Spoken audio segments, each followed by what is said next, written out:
Amen. Voilà. Je salue l'Église au nom de Jésus. Amen. Merci à Dieu pour cette merveilleuse Église que vous avez. Amen. Qui est pour moi, je ne dis pas parce qu'il faut le dire ou par habitude, non. Qui est pour moi une bénédiction. Amen. Vous savez, lorsqu'on va faire des missions, au pasteur, on l'a dit, lorsqu'on va dans des églises, visiter des églises, amen, eh bien, il semblerait que l'église reçoive, mais laissez-moi vous dire une chose, que celui qui rentre et qui veut partager reçoit beaucoup plus son corps. Vous savez, je me plais à être avec mes frères. Alléluia. Voilà, je vois tous les anciens, les frères, amen. Que Dieu vous bénisse, je remercie le frère aussi. Amen. Voilà, je vais essayer de vous chanter un cantique, amen. Vous savez, ce cantique, sûrement que vous le connaissez, mais je le raconte là où je vais.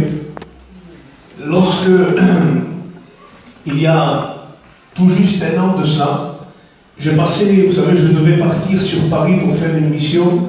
Et lorsque, bien sûr, je me suis arrêté chez mon père dans son terrain, alors ma mère est venue vers moi en pleurant et m'a annoncé une mauvaise nouvelle. Et vous savez, tout ce que je devais faire, eh bien, ma mère, pendant un temps, ne m'a rien dit. Il m'a dit, il faut que je te dise quelque chose, mais va d'abord, que Dieu bénisse les personnes qui ont cette réaction. Va d'abord faire ce que tu as à faire et je te le dirai après. Alors je suis parti, bien sûr, sur Paris, et puis là, j'ai travaillé pour Dieu. Je ne m'attendais pas à une aussi mauvaise nouvelle. Lorsque je suis revenu chez moi, que j'ai terminé, ma mère m'avait annoncé qu'elle avait une mauvaise maladie. Et bien sûr, je me suis confié en Dieu. Et puis un jour, j'étais en train d'écouter un cantique. Et lorsque j'ai mis ce cantique, eh bien, ça m'a bouleversé. J'ai senti vraiment l'aide de Dieu, la puissance de Dieu, et réellement la raison pour laquelle nous servons un Dieu tout-puissant. Alléluia. Voilà, ce cantique nous dit, Hijo mío. Amen.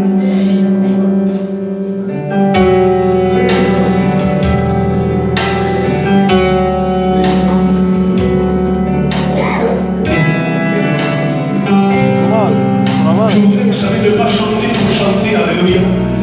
Mais réalisons des paroles, alléluia.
crains pas. Amen. Je suis ton Dieu. Amen.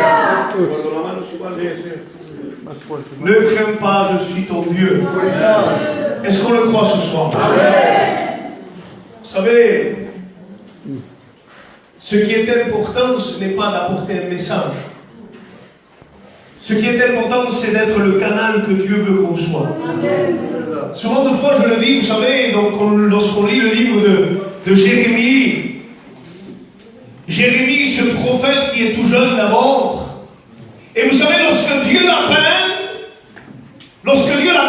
Dieu va lui demander quelque chose, et vous savez, Dieu nous demande à nous la même chose. Dieu va lui dire, Jérémie, que vois-tu? Vous savez, je le dis souvent, mais ça m'avait bouleversé cette parole. Vous savez, Jérémie est en train de voir le désert, Jérusalem, en train de voir les choses, en train de voir tout le monde. Vous savez, c'est une parole, c'est une question complexe, c'est difficile. Jérémie, que vois-tu? Alors il va commencer à regarder un arbre, et il ne va pas dire je vois un arbre. Il aurait pu dire je vois un arbre.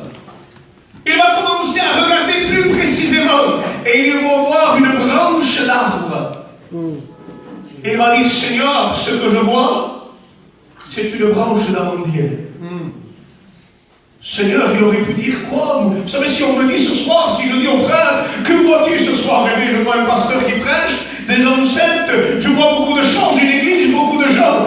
Vous savez qu'il est beau de savoir et d'avoir la vision que Dieu veut qu'on ait. Amen. De voir ce que Dieu veut qu'on voie. Alléluia. Et Jérémie, alléluia, dit, Seigneur, une branche d'amandier. Jérémie, tu as bien vu, alléluia, que c'est beau de bien voir. Amen. Que Dieu ouvre nos yeux ce soir. Amen.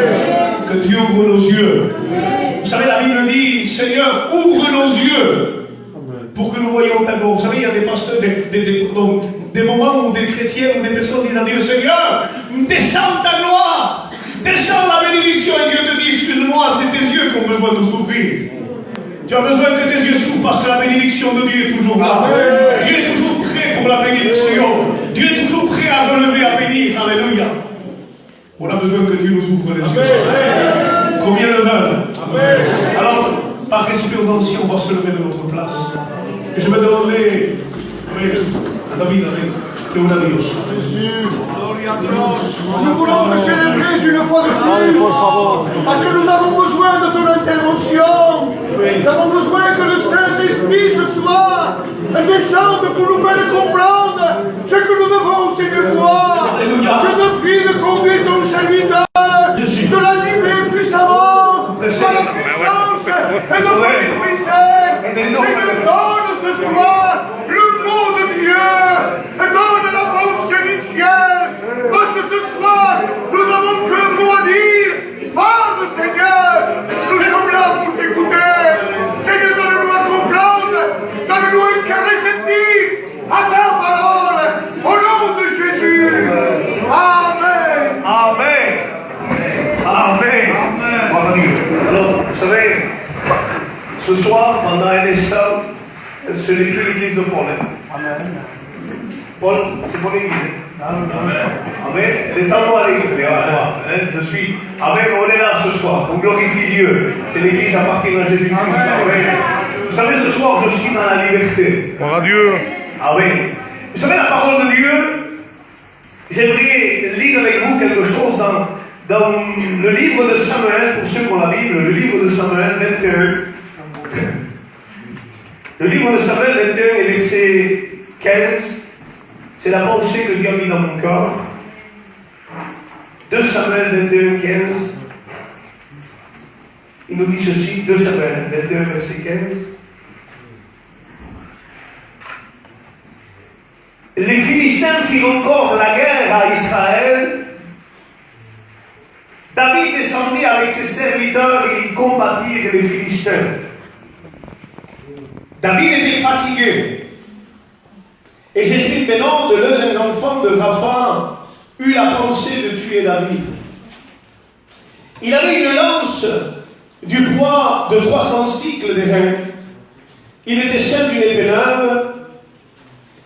Abishai, fils de Tcherja, vint au secours de David, frappa le Philistin et le tua. Alors les gens de David jurèrent en disant, tu ne sortiras plus avec nous pour combattre et tu n'éteindras pas la lampe en Israël. Amen. Seigneur notre Dieu, ce soir, interviens au milieu de nous. Amen. Parle dans les cœurs. Parle dans nos vies. Amen. Seigneur, que nous puissions être réceptifs à ta parole. Agis puissamment. Au nom de Jésus. Amen. La parole de Dieu nous dit ceci, écoutez bien, c'est une histoire qui est importante, un fait réel. Vous savez, lorsque nous regardons la parole de Dieu, les deux premiers rois d'Israël, les deux premiers rois, celui qui est choisi par les hommes, demandé par les hommes, et celui qui est choisi par Dieu, eh bien, c'est un roi qu'on appelle Saül et l'autre qu'on appelle David.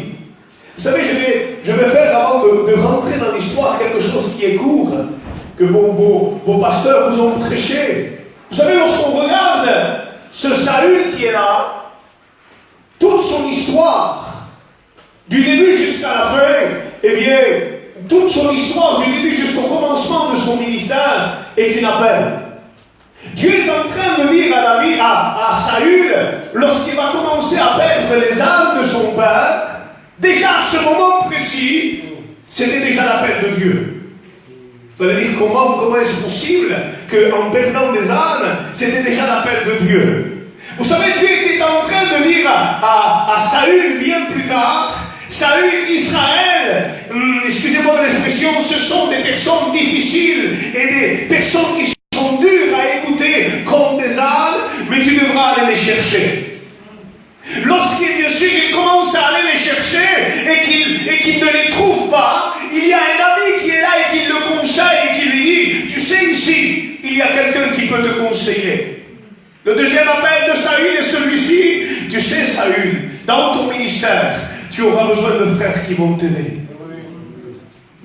Troisièmement, lorsque Saül est appelé, il rentre dans la ville, et là il y a le prophète Samuel, celui qui est en communion avec Dieu, celui qui a la directive de Dieu. Le troisième appel, c'est celui-ci, David, dans ton ministère, tu auras besoin de la communion avec Dieu et du conseil qui vient de Dieu. Ensuite, bien sûr, il va le faire asseoir à la table, et il va lui donner le meilleur plat, il va dire au cuisinier, donne-lui le plat que je vous ai donné. L'épaule de l'agneau. Saül, tu devras être un roi qui gouverne comme un agneau et qui porte le poids, le fardeau des gens. Et bien sûr, il va commencer comme cela, mais au bout d'un moment, cet homme qui avait bien commencé va commencer à tomber dans la désobéissance. Si on regarde bien sûr l'histoire de David, lui il commence directement, vous savez où? En train de diriger non pas une école biblique, non pas de diriger, vous savez, une église, mais de garder des brebis dans la solitude, en train d'avoir comme compagnie simplement que la présence de Dieu, que la louange et l'adoration. La parole de Dieu nous dit que ce sont deux choses différentes. Et ce David qui est entre les mains de Dieu va commencer à grandir, va avoir dans sa main, alléluia, une harpe pour jouer, et de l'autre, le bâton du berger. Lorsqu'il commence à grandir, bien sûr, on va pas rester sur ces détails, et lorsqu'il grandit, alléluia, il va devenir le roi d'Israël. Et ce roi-là, bien sûr, on lui dit à David, si tu fais cela, je te donnerai telle chose, et il vient et il fait le double. David est quelqu'un qui va remporter des victoires. David est quelqu'un qui va remporter des victoires, malgré les problèmes et les difficultés. Il a eu des problèmes dans sa vie, il a eu quelques défaites, mais David était un homme selon le cœur de Dieu. Il grandissait dans la vie de Dieu, il prospérait, il avait une connaissance, à un tel point que dans sa jeunesse, dès le début de sa jeunesse, il y a un certain David qui s'est levé contre lui. Un David va se lever contre lui dans sa jeunesse. Pardon, un Goliath va se lever contre lui dans sa jeunesse et il va commencer à l'affronter. Et David va le terrasser. Lorsqu'il le terrasse, alléluia, écoutez bien, sa vie va commencer à grandir. Sa vie va commencer à prospérer. Et lorsqu'il arrive à un certain moment où dans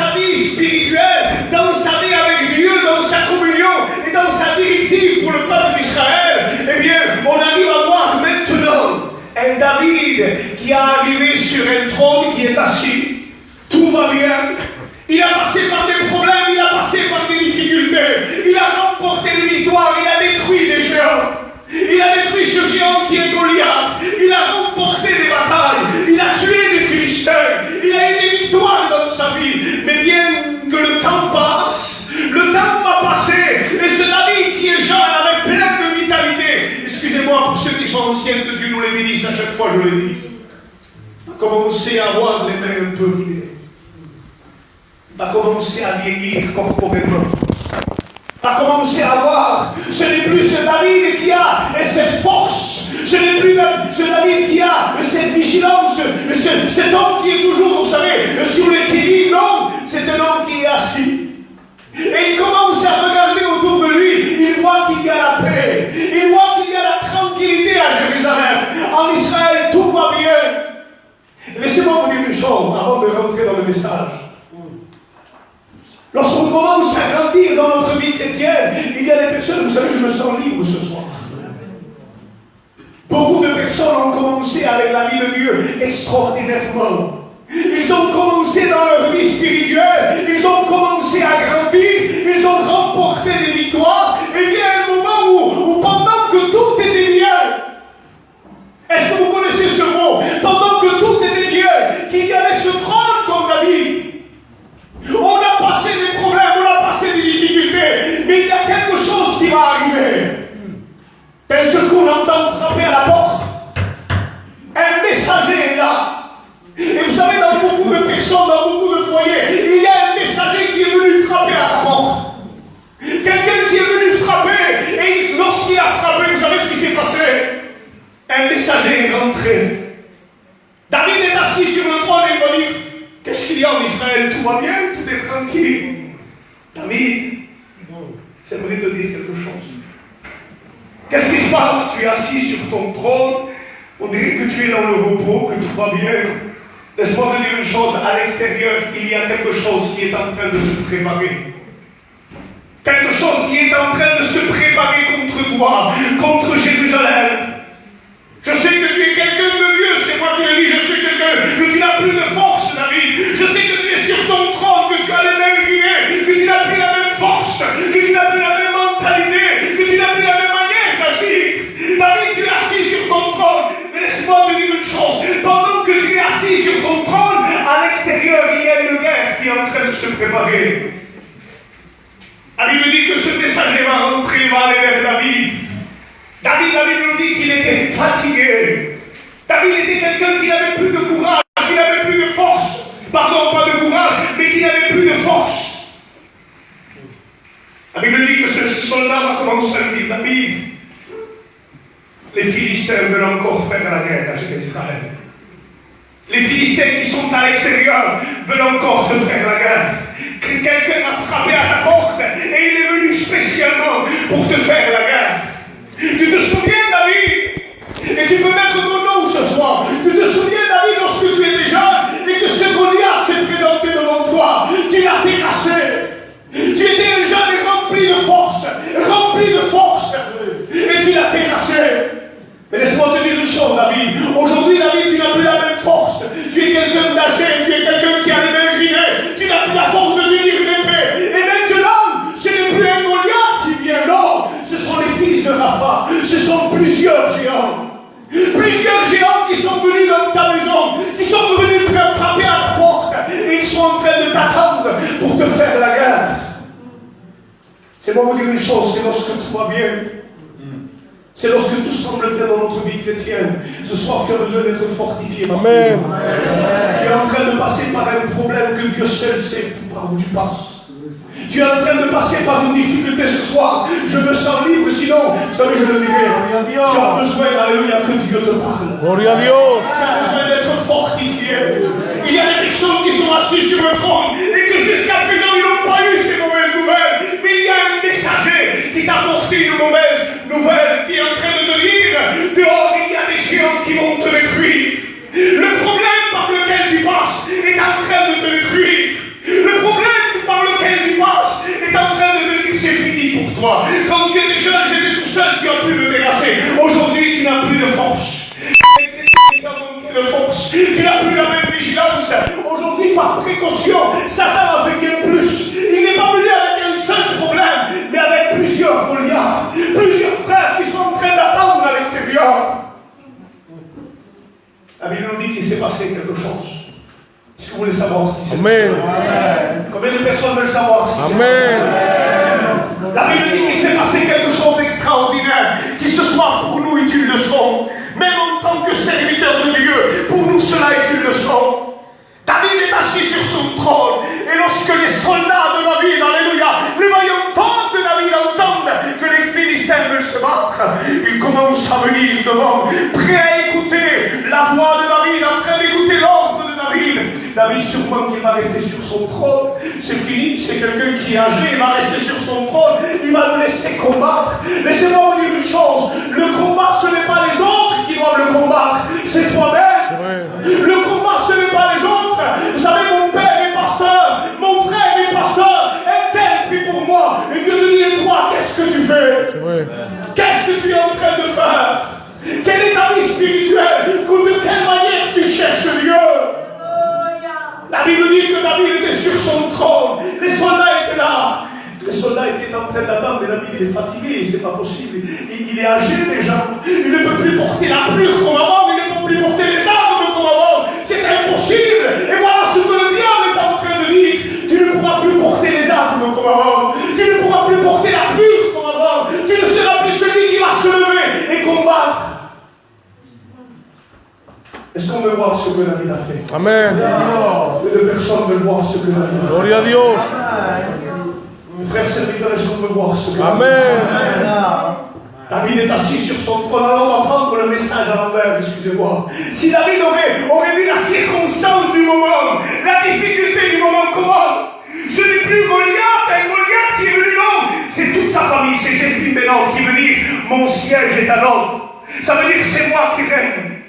C'est le plus grand des géants. C'est les fils de Rapha. Ils sont plusieurs géants, ils sont dehors. David aurait pu dire, voilà.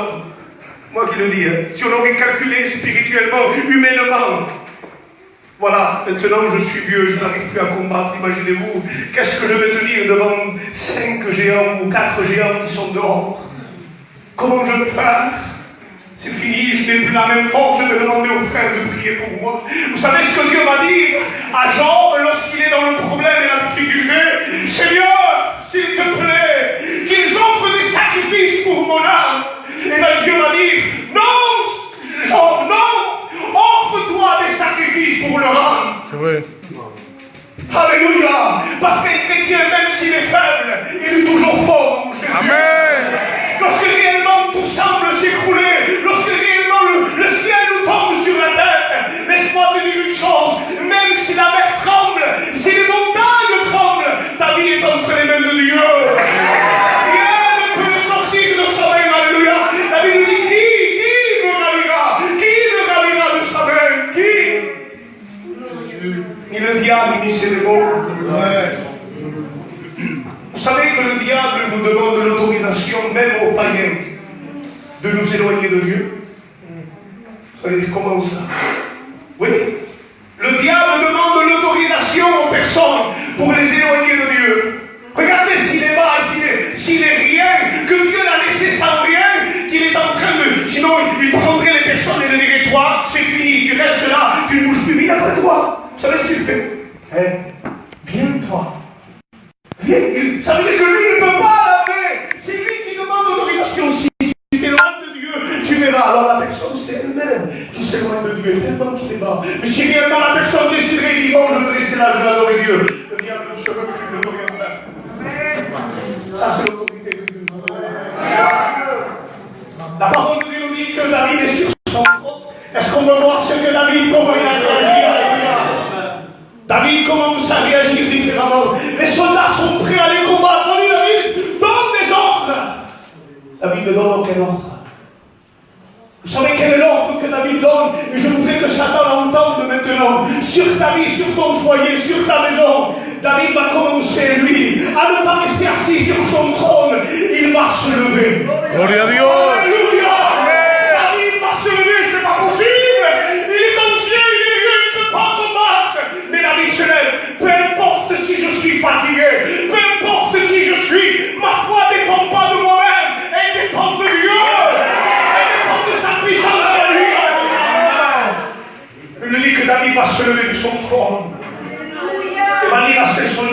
qu'est-ce qu'il va faire? Il va nous envoyer au combat. Non, apportez mon armure. N'oubliez pas que faible, fort, petit, grand, moyen, vous savez, n'importe quelle situation, Dieu a mis des armes à notre disposition. Dieu a mis une arme à notre disposition. Alléluia. Il nous dit que David va commencer à s'habiller. Vous savez, les soldats qui sont là, sont dans l'inquiétude. Les soldats disent, mais c'est pas possible. Comment ils vont faire pour combattre? Alors il commence à aller, alléluia. Il sort du palais. Vous savez, on a besoin de sortir du palais parce que le combat n'est pas dans le palais.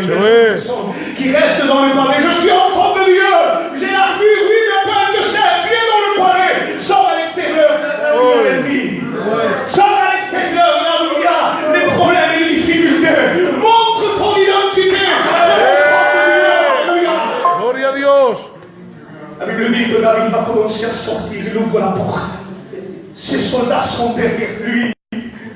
C'est pour vous dire une chose, que le diable sache que c'est toi qui rentres dans la maison et que c'est toi qui sors. Ce n'est pas lui, alléluia.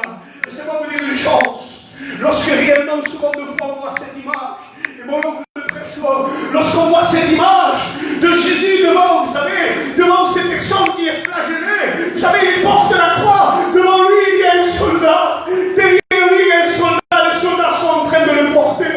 Jésus est en train de se laisser mener par les puissances qui sont là. Il se laisse mourir. Mais lorsqu'il ressuscite, il sort le premier et les démons sont à sa merci. Alléluia. Ils sont en train de traîner les puissances des fers. Jésus sort victorieux. Jésus sort victorieux. Il les a traînés en public.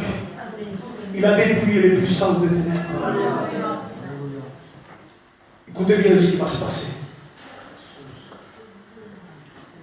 Est-ce qu'on veut le savoir? Amen. David est en train de sortir au combat. Vous savez, souvent, je m'imagine ce David, je me l'imagine, tout ancien, peut-être sans force. Il commence à prendre son épée, je ne sais pas s'il est devenu lourde pour lui. C'était compliqué, vous savez, il combattait, mais peut-être plus avec la même vitalité qu'avant, avec peu de force. Il était fatigué. Il y avait un homme qui était là. Un homme qui est lâche. Un homme qui n'affronte pas les personnes directement. Il s'appelle Jesdine Benon. Un géant qui était le plus grand des géants. Et même s'il était géant, même si sa carrure était grande, il sait, lui, qu'il ne peut pas contre les enfants de Dieu. Vous savez ce qu'il va faire? Il va user de ruse. Ce Jesdine Benon va commencer, vous savez, à faire quelque chose. Si j'attaque David de face, il peut encore, même dans sa vieillesse. Le diable le sait. Il ne veut pas qu'on le sache. Hein. Vous voulez savoir un secret? Le diable sait qu'il est vaincu. Mais il ne veut pas l'admettre. Et chaque chrétien, on peut lui dire, nous, alléluia, tu as été vaincu par la puissance de Jésus. Amen. Il nous dit que cet homme qui est là ne va pas affronter David parce qu'il sait qu'il a peur. Même dans sa vieillesse, David pouvait le tuer. Il va se passer quelque chose. Jesdine Benon va se préparer une arme nouvelle. Il va se préparer une épée, il va l'aiguiser. Avec cette arme-là, quelque chose de nouveau. Quelque chose une arme que personne ne connaît. Vous savez, il y a des problèmes qu'on dit, Seigneur, comment sortir maintenant? Des problèmes comme ça. Comment sortir, Seigneur?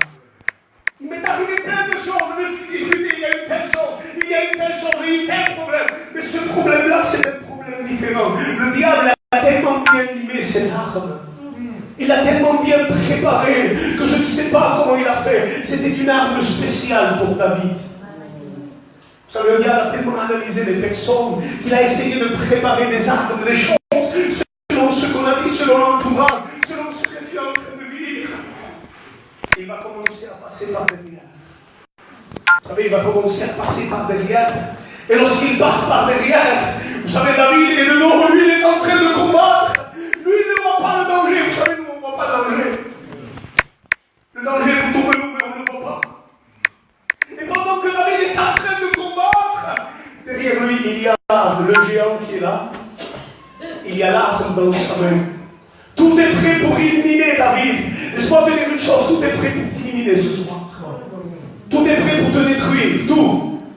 Complètement te détruire. c'est fini. Il n'y a plus rien à faire. De toute façon, tu n'arrives pas à savoir comment l'ennemi va te frapper. Tu ne peux pas savoir comment l'ennemi va arriver. Tu ne peux rien voir. David est impuissant devant cette situation. Et il y a des personnes qui sont impuissantes devant ces situations.